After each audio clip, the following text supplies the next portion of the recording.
Ho buddies, welcome to Borderline Games. I'm Gareth, and today we're playing 9 Hours, 9 Persons, 9 Doors.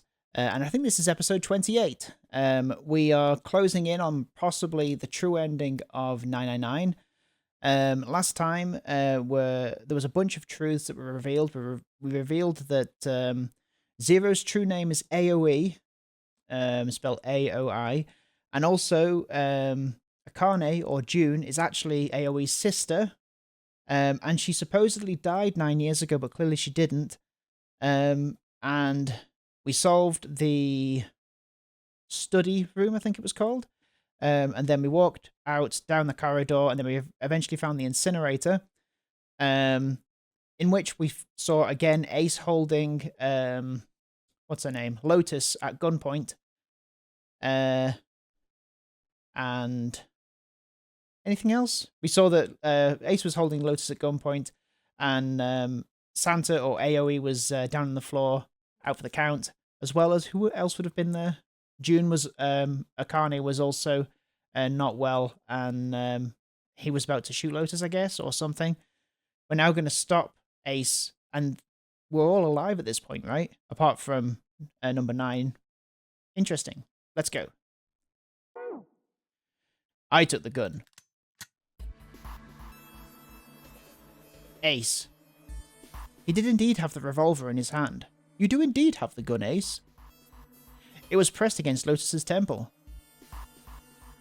Ace had her pinned to him with the other arm, and she was shaking visibly. Her fiery attitude was gone, replaced by fear. She didn't dare to speak. There was sweat on her forehead, and when her eyes weren't flicking up to the gun pressed against her, they seemed to desperately want to say something. Just what the hell do you think you're doing, Ace? Or maybe I should say, Gentaro Hongoro, CEO of Cradle Pharmaceuticals. Seven's deep baritone rumble shook the walls. Ace sneered. You have me at a disadvantage, and I don't like that. You know me, but I don't know you. Do you have any idea how much I've suffered? Can you even begin to understand my pain? The pain of prosopagnosia, right? Junpei's voice was casual, or at least it was trying to be. Another irritating insect. And how do you know that, Good question. Junpei couldn't say. He just knew. Another unexplainable mystery. So the thing is that this is like a true choose-your-own adventure, essentially, right? But everything that you do in those alternating paths, you learn. They kind of inform you to get past a certain point on the true path or something. No matter. If you don't want to answer, it makes no difference to me.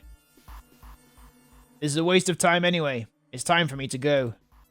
Behind Ace, Junpei could see the red. It was placed in the small indentation on the wall. Quickly, Ace placed his hand on the scanner. First is 1.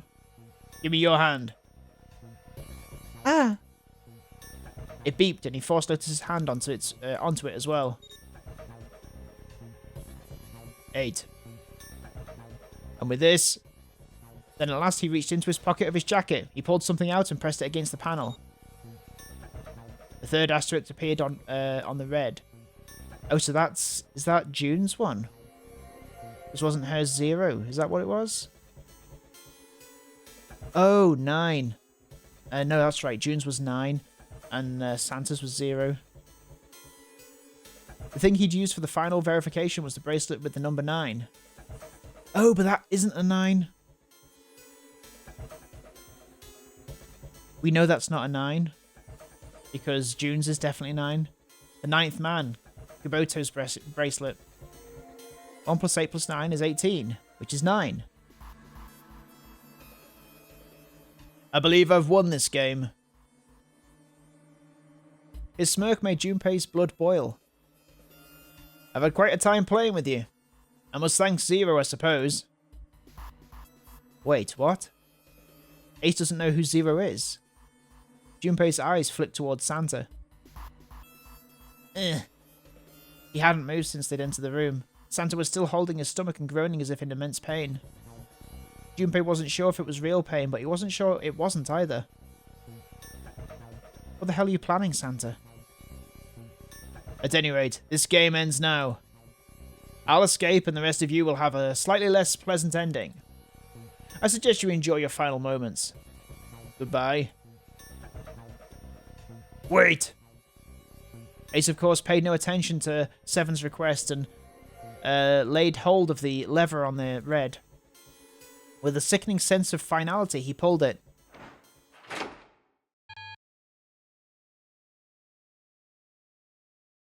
What? What? Why isn't it opening? Gah, one more time. Lotus tried to take advantage of Ace's confusion and managed to twist herself out of his grasp, but... Ah! At the last second, he grabbed hold of her wrist and shoved it onto the red. Now open! He waved the number 9 bracelet over the red, and then his own bracelet as well. He pulled the lever a second time. No, what is this? Why? The digital route should be 9. It has to be 9. Then why? Why isn't it opening? Haha. Ace's fury and confusion had overridden all other thoughts. He had set down the revolver. He was just below the red. No! Seven chose that moment to act. He moved far faster than the man of his bulk should have been able to, and he launched that bulk straight at Ace. It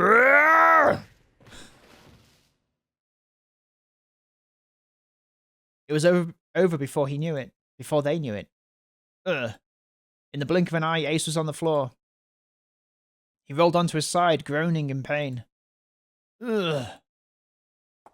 Lotus ran straight for Junpei. She darted around behind him and stuck her head out, making sure to keep Junpei between herself and Ace. Phew. That was close. Too close, thank you, Seven. Don't mention it. Seven stood over Ace, his breathing slow and heavy. Just 1 point ain't enough for this piece of shit. After what he did 9 years ago, I ought to rip him to pieces. But if a suspect can't talk, they ain't much good. Once he's locked up in a cell, we're gonna have a little chat. 9 years ago. Ah, then you must be... Yeah, you finally figured it out, dumbass. Ace planted his hand on the floor and shook his head. Junpei walked toward him. He stopped to look down at Ace with pity on his face. Ace. You killed Kabuto, Nijisaki, and Muso Shido, didn't you? Wait, Nijisaki? He peered at Junpei, genuinely confused. Oh right, you don't know yet. Alright, we'll just go through them in order then. Let's start off with Kabuto. You talked to Kabuto and managed to convince him to go into door 5 alone. You killed him without making it look like you killed him. The way I figure it, you had 4 motives. 1. In the nonary game, the number 9 is dangerous. Whoever had the 9 bracelet could join whatever team they wanted. Adding 9 to any number doesn't change the digital route. 1 plus 9 is 10 is 1, plus 0 is 1. Exactly. We know that.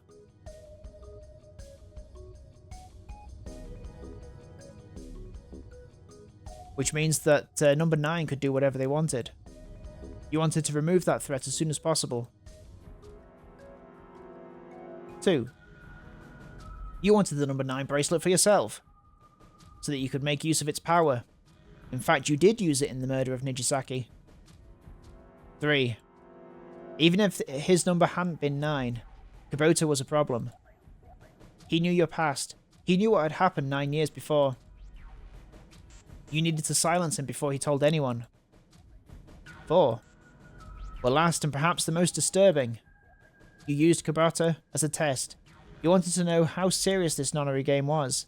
Was it truly life or death, or simply a harmless prank? You convinced him to break the rules, so you could see what would happen. That was why you killed Kabuto.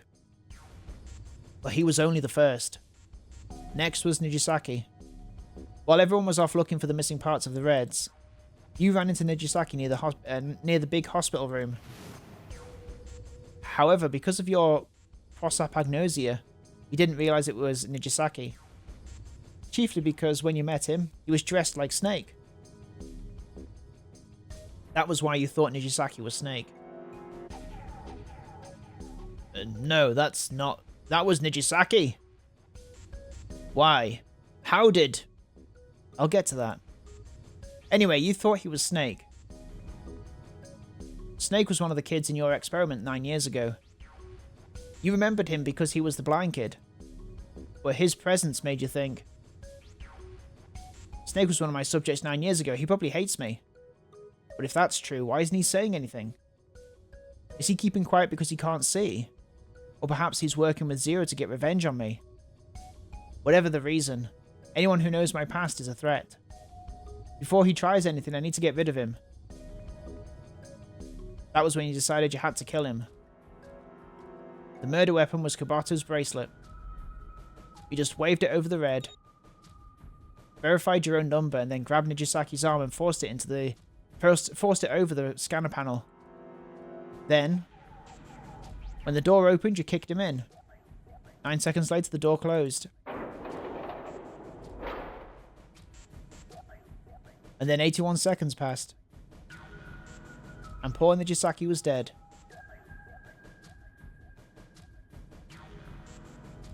Then you mean to say Snake is still alive?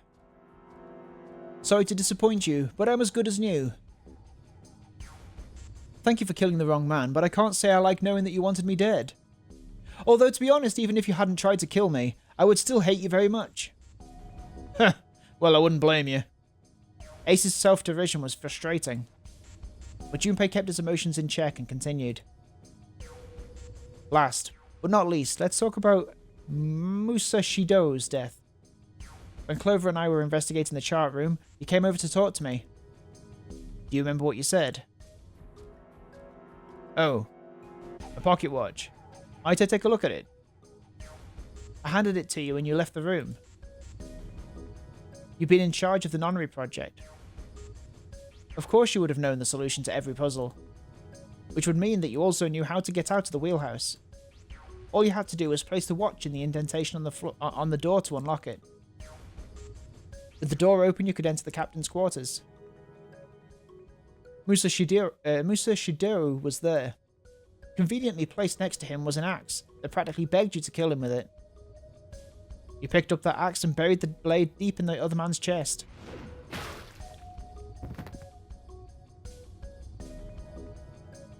One blow was all it took. But you didn't make this nonary game, did you, Ace? So does that make sense? I thought it was Zero that made this game, which was Santa. Whatever. One blow was all it took. Then you returned to the chart room as if nothing had happened. There was something I wanted to speak with you about, Junpei. Could you come with me for a moment? I had no reason to say no, so I followed you to the wheelhouse. When we stepped inside, remember how you slipped your hand into my vest? You pulled out a piece of paper, the one I used to cheat during the vote. But that wasn't really what you were after. Your true purpose had been to slip the watch into my pocket. It wasn't a very good plan. It had way too many holes, and someone saying the wrong thing could have brought it all down around you. You must have been desperate. But what made you willing to risk it all to do it? Ace. That was the only thing Junpei hadn't been able to figure out. Musa Shidoru's murder is the only one I don't understand. You obviously did it, but why? Because of this. Slowly Ace reached down and pulled something out of his pocket. It was a folded piece of paper. What's with the paper? 2005 called They Want Your Piece of Paper and Pen Back. Just read it. Junpei took it and opened it. Let's see. This is what it said. Number 1. There are 2 ways you might survive this ordeal. The first is to win the nonary game. The second is for you to confess your sins of 9 years past. I prepared a camera in the captain's quarters. The images captured by that camera will be streamed through a satellite and distributed across the world. Simply look into the camera and repent. Once you've confessed everything, I'll release you from this ship. To make your confession more credible, I've left you a witness in the captain's quarters. Perhaps he will confess with you. The decision is yours. Do as you please. 0. When I awoke in that room on D-Deck, I found that in my pocket. That was why I chose door 1 when we voted. If I went through that door, I knew I could get to the captain's quarters. As you said, I knew how to enter the wheelhouse. My plan was to find the pocket watch before anyone else. If I could, then my alibi would be set. At least that was the plan. Unfortunately for me, you got to it first. That sleight of hand was the best I could manage on short notice. You meant to kill him from the beginning then? Master Shido, I mean. I only knew Master Shido was the witness after I reached the captain's quarters. I asked him and he answered. He seemed groggy. Perhaps he'd only just woken from sedation.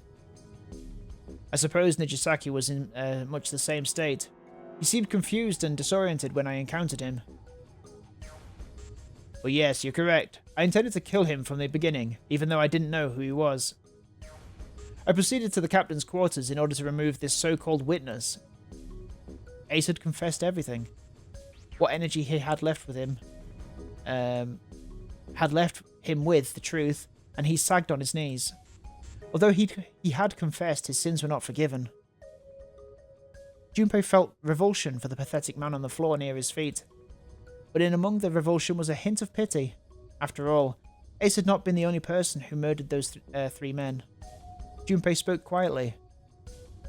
Ace, you figured it out, haven't you? You were being manipulated. Yeah, so it would seem. I was a little more than a puppet in many ways. Everywhere I went, everything was already prepared. The Reds in the large hospital room were dismantled, and Jisaki was dressed like Snake. There was an axe in the captain's quarters. Musa Shido was delirious from the anesthetic, so he couldn't fight back. And Nijisaki as well. In retrospect, I can't understand how I could have fallen into such a simple trap. But yes, this was a trap. It was Zero's trap, and I fell for it. Hook, line, and sinker. I did everything he wanted me to do. Yeah. By manipulating you, Zero was able to kill 3 people and keep the blood off his own hands. All of this was revenge for what happened 9 years ago. Oh, wrong voice, whatever. That's why this non-re game happened. Am I right? Santa. Junpei looked over at Santa. As Junpei spoke, he stood up, his legs still shaky. Huh? What the hell are you talking about? I don't know any. Ain't no point trying to play dumb anymore, Santa. Actually, I guess I should call you Aoi Karashiki, huh? Seven's face was sad as he spoke. My memory came back to me, kid. You're Aoi Karashiki, no doubt about it. Never thought I'd be back in this room talking to you. But hey, I guess this was all part of your plan, right? After all, the person who planned the nonary game this time around was Zero. And Zero's you. Heh. Looks like you really do have your memories back. Huh. Santa's smile was sarcastic and something else. Well, I guess there's no point in hiding it then, huh? Yeah, you got me. I'm Aoi Karashiki. I was one of the kids in the nonary game 9 years ago. I made it out. So did Snake over there. Hang on. If Akane is his sister, then why would they both be on the ship? They wouldn't be, would they? Because siblings were separated? But there's one thing. I guess there's 2 things you got wrong. Number 1, I ain't Zero. What? Wait, what? Sure, I was helping Zero out, but I'm really more of an assistant. Like a secretary. Oh, is Akane Zero? But an assistant's only an assistant. I didn't come up with all of this. All I did was follow Zero's orders. Then, if you're not Zero, then who is? Calm down there, Junpei. Didn't I say 2 things? You made one more mistake.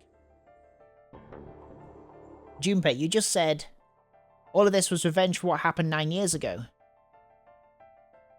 That's why this non-re game happened. But that's not it. Revenge isn't the only purpose. There's another reason you guys were playing with the non-re game. To save someone. Save someone. Right.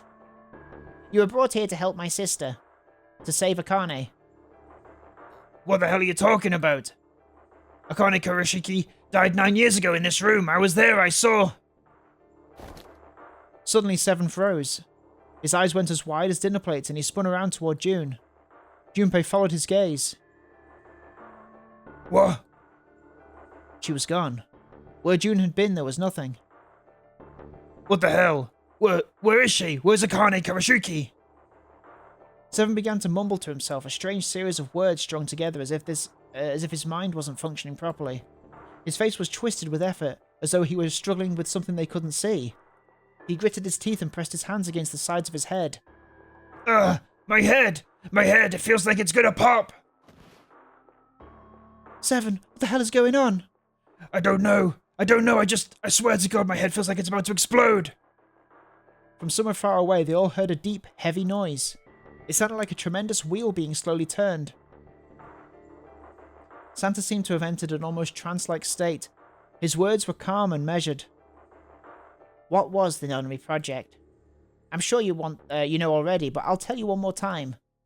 It was a project designed to test a particular phenomenon. And what was that phenomenon? For two organisms to communicate with one another in the absence of physical contact. The morphogenetic field theory. Could human beings use these invisible fields to exchange information? That was what this experiment was conducted to determine. So, is Akane actually dead? And communicating it through time? No. There were two separate locations. One was the Gigantic and the other was a building in Nevada called Building Q. The 9 children trapped in Building Q were faced with numerous puzzles, copies of identical ones on the Gigantic. They were told to send their answers into the morphic field set and transmitted them to their brothers and sisters on the Gigantic. The transmitters were put in Building Q, and the receivers were put on the Gigantic. Each sibling pair was supposed to be split up, but there was a mistake. Akane was a transmitter. She should have been in Building Q, however. For some reason, she was placed on the Gigantic with the receivers like me. Perhaps she was mistaken for someone who was supposed to be in Group A. Whatever the case, Akane ended up on the Gigantic. I think I've told you enough. You get it, don't you? I'm pretty sure you know where this is going, Junpei. Where is it going? What is going? Don't play dumb. You know things you shouldn't, things you couldn't. How did you know Ace had prosopagnosia? How did you know why Ace wanted to kill Kubota and how Nijisaki was killed? Were you surprised when you found out Ace was Hongoro? And what about the coffin Snake was trapped in? How the hell did you open it? Well, the answer to that is easy. He knew because I knew. Junpei was receiving information that I sent to him through the morphic field set. It's simple, really. How do I know the alternate futures, then? Imagine a river that splits in two, like an upside-down Y. The river flows from top to bottom, from a single stream into 2 branches. It only flows in one direction, it can never flow backward. Information is the same way. It moves from the past to the future, but never flows backward. That's why people at the river's source in the past will never know about those downstream in the future. But the people downstream will never know about one another either. Information only flows along the path of the river. But I am different. I can manipulate the morphic field set to pluck knowledge from the future. I know what happens on either fork of the river. even though the people on either fork know nothing about one another. Now, who am I? I am I, the 9th letter of the alphabet. Oh god. Okay. But I am also 0. No, that's not true. I'm not really 0, but not yet. Perhaps you could say I am less than 0. 0 is my future. In 9 years, I will be 0. Okay. What?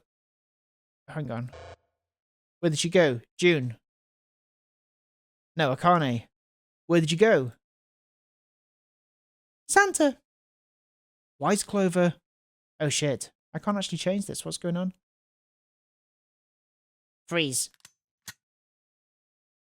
Santa's got the gun. Guess he picked it up when we weren't watching. Looks like he's turned the tables on Ace, though. Wonder how he likes having a gun at his head. Get up. Sure isn't about to take the gun off him for a minute, is he? Ace isn't putting up any kind of fight. I mean, I don't think I would either, but he looks strained. I guess he's going for the door.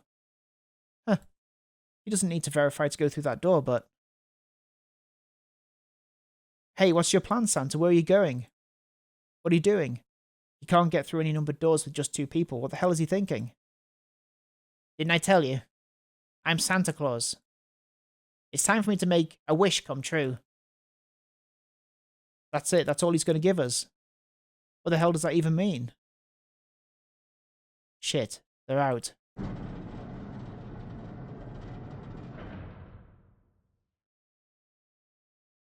And now the gate's shut. So was it because Akane was actually with him in spirit? Or from the past? Or what's going on? Now the gate's shut. Looks like the rest of us are stuck in here. They're all looking at me. At least Seven's headache is gone. He seems to be alright. Well, I guess there's no harm in trying. Let's see if this door still opens. Damn. Well, it looks like this door isn't opening anytime soon.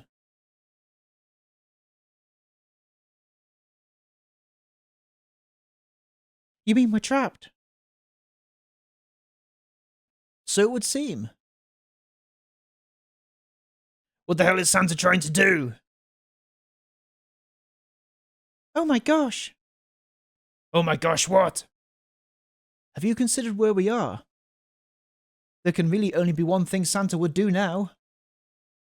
No, you can't be serious. Oh, but he is. Shit, we've got to do something. Oh, I've got a commenter. The Halfway Channel, how have you been digging? Part 28, you've been at it for a while. I have. How's it going? Maybe we can still get out through number 9.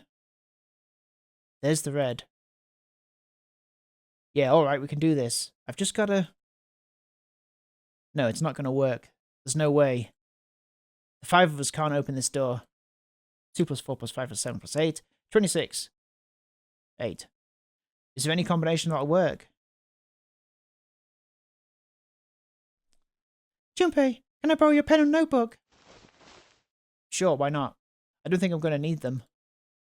Again, ever again. Well, she certainly looked purposeful. Looks like she's writing equations. A lot of them. Huh. Oh man, she doesn't look very happy. What, hey? No need to be ripping pages out like that. Jeez. What the hell are you doing, Clover? Give me that! Alright, at least 7 got it away from her. Maybe now I can get a look at what she was writing. Let's see. 2 plus 4 plus 5 plus 7. Who's that left behind? Oh, Lotus. What?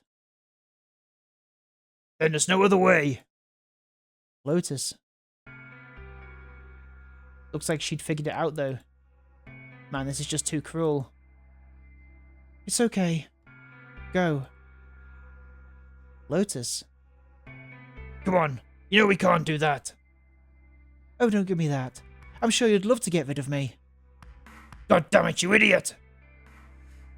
Well, where the hell did that come from? Looks like she expected about as much as we did. As I did.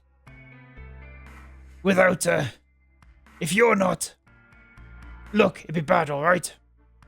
For a cop, he sure doesn't have much confidence. Bad?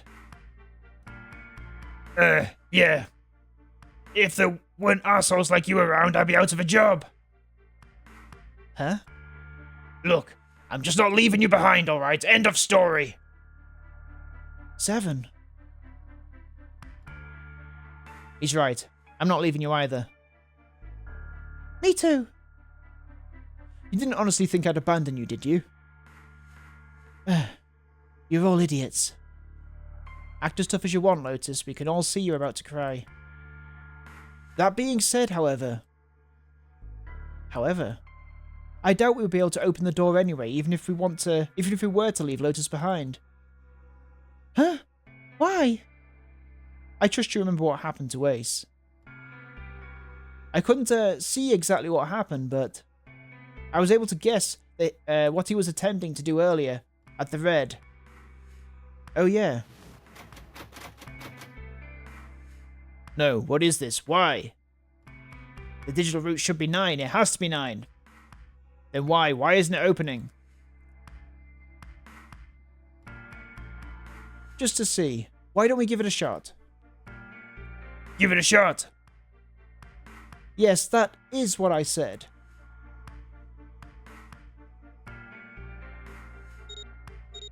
Bloop. Error. 2 plus 4 plus 5 plus 7 is 18. Well, I thought that the reason why it didn't work last time is because he had number 9, which wasn't going to be a number 9, but I guess it wasn't. You were right. It ain't opening. But it did open 9 years ago. The digital route was 9 then. I'm sure of it. You think maybe they changed the settings? Perhaps. Shit. If we can't get through the door, we can't get out. The walls are way too high. There's no way in hell we could get to that hole 7 popped out of 9 years ago. All we can do is stand here and stare at this door with a 9 on it. I guess this is it. This is the end.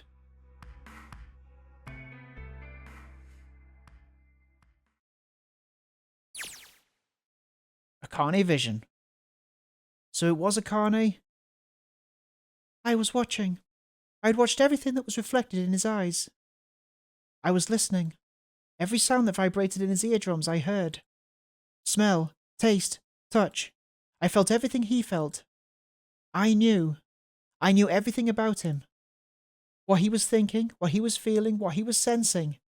All of his feelings and worries and fears became mine. My mind, my consciousness was inside of him. Through the morphic field set we were resonant, and we were as one. I was him, and at the same time I was an observer. It started with a tremendous noise, like a clap of thunder. That was approximately 9 hours ago. A bomb had gone off on the ship we were on. That was when my resonance with him began.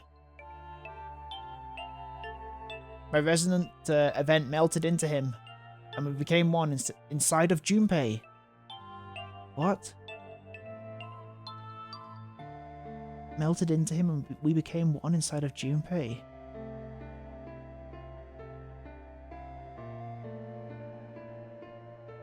What is happening?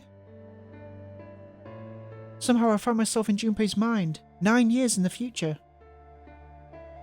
But I didn't lose myself. I was living in 2 realities at once. One was the present, and the other was the future. Perhaps you can think of us as 2 movies showing on the same screen at the same time. Eventually it becomes difficult to separate them and determine which movie is which. However, if I concentrated, I was able to focus on one or the other. That was why I was able to grasp what was happening in front of me. Come on, over here. That was my brother Ioi. He was yelling. I followed him. Around me were 7 other children. They all looked like they were about my age. Come on, hurry up. We ran down a long straight hallway and burst into the large hospital room.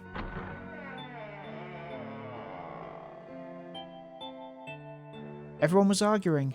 2 of the boys got in a fist fight. The girl watching them began to cry. I want to go home, she cried. I want to go home! Another girl slapped the crying girl and glared down at her. It's been 2 hours since the nonary game began. We were starting to fall apart. But just when all hope seemed lost, Light started talking. He was blind. 9 years later, we would call him Snake. Hello, everyone. Could you come over here for a moment? He was older than most of us, and his voice had authority and dignity. The fights died down, and we gathered around him. I have a little sister. She's very important to me. Right now, she is over in Building Q and is desperately trying to send information over to me. Her name is Clover, and today is her 9th birthday. Oh, she's so young. As he spoke, he pulled something from his pocket. In his hand were 9 4-leaf clovers. I was going to give these to her as a birthday present. I was outside picking them when I was abducted. I'm sure I've already told you, but I'm blind. For a man who can't see, collecting 4 very specific plants is, well, it's difficult. But my sister means a great deal to me, and I hoped that these would show her how much I cared for her. Since it's her 9th birthday, I thought 9 4-leaf clovers would be appropriate. Every one of you has a brother or a sister in Building Q with a clover. For their sake, we have to survive. We have to get off this ship. Do you understand? If we're going to do that, there are 3 things you have to remember. We need trust and love, and we have to have faith in one another. So is this where... Oh god. This is where Santa's thing about the 4-leaf clover thing came from.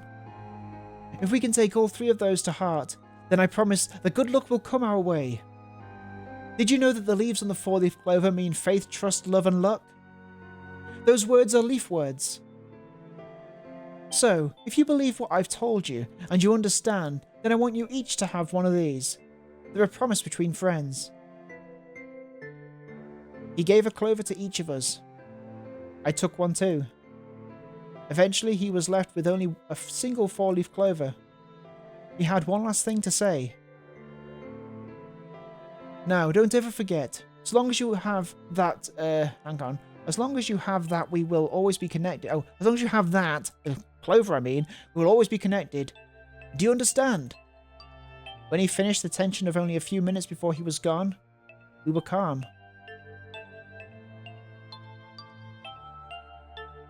After that, we ran around the ship for a while longer, and opened several of the numbered doors until we finally found a door with a number 9 on it. In fact, there were 2 doors with 9 on them, and we found them in the chapel. We split into 2 groups and walked through the doors.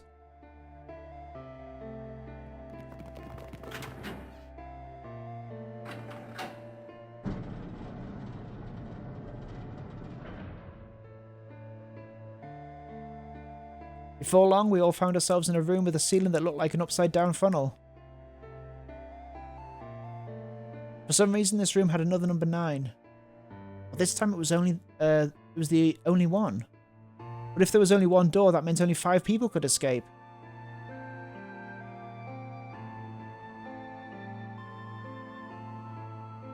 What are we going to do? There aren't any other doors. We began to panic. Then, as if things hadn't gotten bad enough already, they're about to be fried. Warning. Warning. Emergency incineration. Command has been acknowledged. Automatic incineration will take place in 18 minutes. Please evacuate the incinerator immediately. Repeat. Emergency incineration command has been acknowledged. What? What's happening? What did that thing say? That didn't sound good. My brother Aoi swallowed hard and answered. I think it means this room is going to burn. Burn? The plaque on the door said incinerator. and that voice said that the incineration was about to start. And incinerate means to burn. No! Help me! Abject terror filled the room as everyone began to scream and cry. Every pair of eyes were filled with despair. Then, high up on the wall, a door opened and a man appeared. He was a huge, frightening mountain of a man, as large as a bear. 9 years later, we would call him 7. Don't worry, kids. I'm not your enemy. I'm one of the good guys. I'm a detective. I'm here to rescue you. The rest happened just like 7 had said it did. The 4 of us who'd stayed behind were saved by 7. We crawled through the vent, away from the incinerator, and slid down into the hall. We came out on the other side of door 9. On the wall opposite the door was a set of double doors. We went through those doors and began to run up the spiral stairs. As we ran, I led the way. Behind me were Nona, my brother, AoE, Snake, and 7. The other children, the ones who'd gone through door 9 before us, were up ahead. I could hear them cheering each other on. We ran and ran and ran. We leapt across as many stairs as we could, and kept running. The stairs spiraled upwards, like a tornado. Eventually I pulled ahead of the rest. Perhaps Nona had slowed them down. I didn't want to lose them, so I slowed down as well. I didn't stop, but I glanced over my shoulder from time to time to see if they'd caught up. That was when I realised. Oh no, where is it? Did I drop Jumpy's present? I knew I'd had it with me when we passed down the vent. Then had I dropped it as we slid out? I had to go back, I had to. But I knew I couldn't tell the others. They'd stop me, I was sure of that. I didn't stop to think, I simply moved. What was the present? I ran to the central hall, the room that connected to all the other areas of the ship. Oops. I hid in the shadows, and moments later I felt a rush of wind as they ran past me up the staircase. I waited until they were out of sight and then I ran. I moved as quietly as I could, down and down and down. Finally, I reached the bottom deck. Oh, hi, Halfway Channel. You're good at reading aloud and doing voiceovers. Oh, thank you so much. That means a lot. What got you into this game? I don't really want to interrupt until there's a puzzle. Oh, don't worry about that. Don't worry about that. What got me into this game? Well, I've been playing Danganronpa a lot. And I've heard that this was either... It's kind of in the same zone of visual novel, right? A bunch of people trying to escape a load of impossible murders or something. So I've been playing this, I don't know, for the last 3 weeks. It's great. I love it. Have you played this before? Do you know how it ends? Don't spoil it, though. I ran into the hallway and looked around frantically. There it is! It was just where I thought it would be, sitting under the opening of the vent. I ran over and snatched it from the floor, but as I ran back towards the stairs and freedom...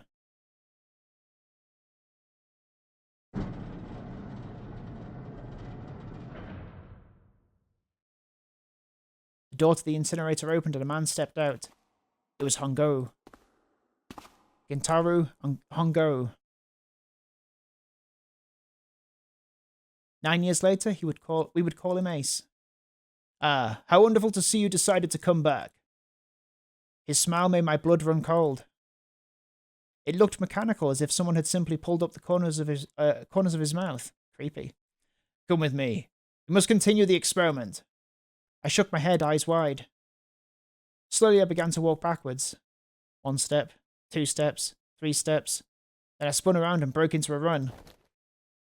I felt Hongo's hand close over my left wrist. I said, come with me! There was an edge of insanity to his voice now. I pulled as hard as I could. No, stop! Let go of me! Let go! I shook my body and flailed my arms, trying desperately to get Hongo to let go of me. But I was still only a child. I was no match for a man like Hongo. Stop struggling, goddammit. Do as I tell you! Hello, Halfway Channel. If you're into this, I'd absolutely recommend Shibuya Scramble.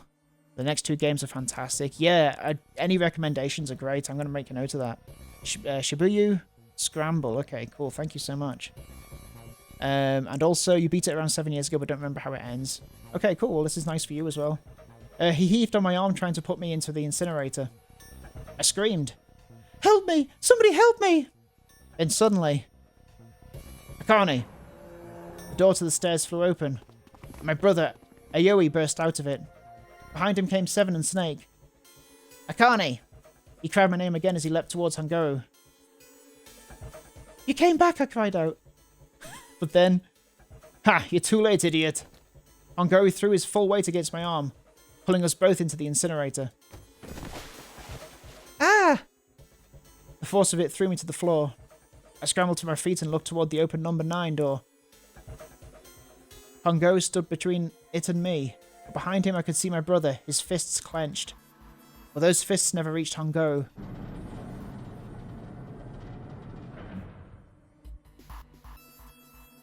With the cold, heartless screech of metal on metal, the door slammed shut.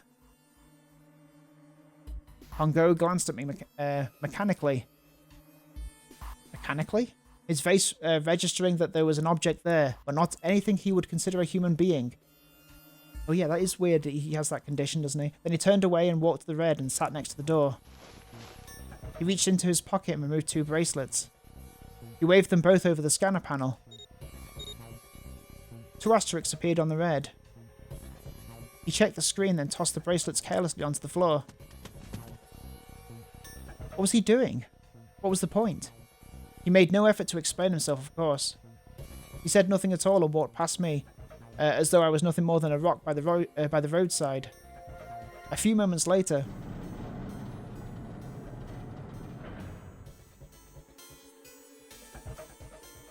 the 2 other doors slid shut as well. Faintly I could hear someone pounding on the door behind me. I turned around and ran toward the door with the 9. Akane! Akane, are you okay? I could hear a voice from the other side of the door. A worried, frightened voice. Help me! My throat was already raw, but I screamed as loud as I could. My voice echoed loudly, lonely, around the empty room. What should I do? I think I'm trapped in here. Where's Hangoro? He went out the other door. What? It started again. Warning. Warning. Emergency incineration command has been acknowledged. Junpei Vision. The incineration will begin. Okay. Can I actually flip between them? 18 minutes. Please evacuate the incinerator immediately. Holy shit. Man, I knew what it was going to say, but that is one hell of a creepy voice. I knew it! It's starting. Santa started the incinerator. Fuck. Man, I never thought I'd hear that damn voice again after 9 years. What the hell? What the hell? What in God's name are you talking about? It's 9 years this, and 9 years that, and when it's not 9 years something when you're talking about some sort of fucking experiments, you aren't making any sense! I'm sorry, Lotus, but we really don't have time to explain it right now. I promise I'll tell you everything once we get out of here. But... incineration will begin in 17 minutes. You know what that means, right? Incinerate means burn! What kind of an idiot do you think I am? I know what incinerate means. Well... God damn it, okay. Okay, fine. I won't ask anything else. Talk about whatever you want. But you have to do something for me. 7, figure this out. What? Why me? Just shut up and stop this thing. How the hell? There has to be some sort of emergency shut-off button. There isn't anything like that. How the hell do you know? Because I looked for it 9 years ago. Yeah, Lotus isn't happy about that. Can't really blame her. Wait. The floor. It's moving.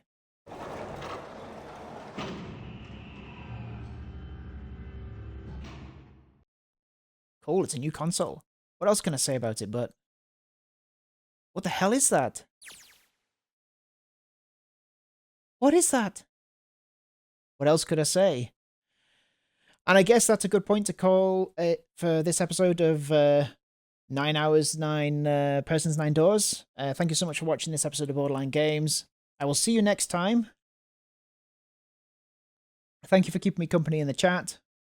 And we'll find out what the hell that is next time on Borderline Games. See you later. Have a good evening. Bye bye.